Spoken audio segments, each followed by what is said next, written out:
Pa, ingatan mo si Tonton na. Gusto ko kuha mo siya di sa Mindanao.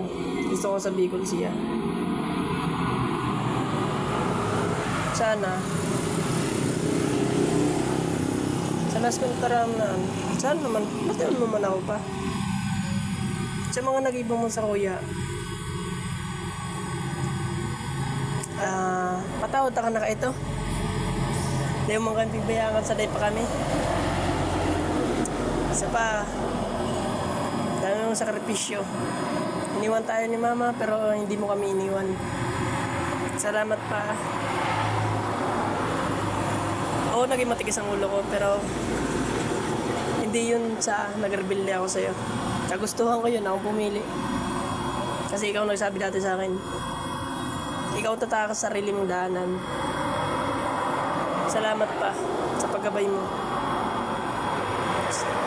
Isa lang hiling ko, sana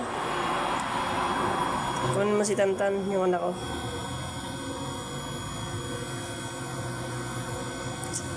Hindi ko na pa kaya. Hindi ako kagaya mo. Tapang. Kinaya mo lahat ng sakripisyo. Samantalang ako, wala pa sa katiting ng sakripisyo mo, pero suko na. Ngayon, intindihan ko na ang sinasabing na hindi madali ang pumasok sa pagpamilya. Salamat pa sa payo.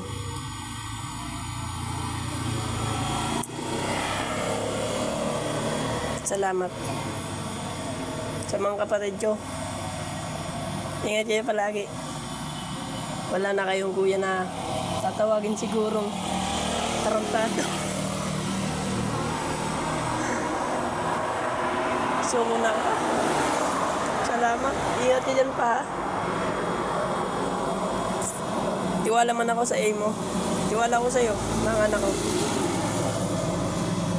Pasensya na pa kung suko na ako. Hindi ko na talaga kaya. Love you pa. Ingat ka.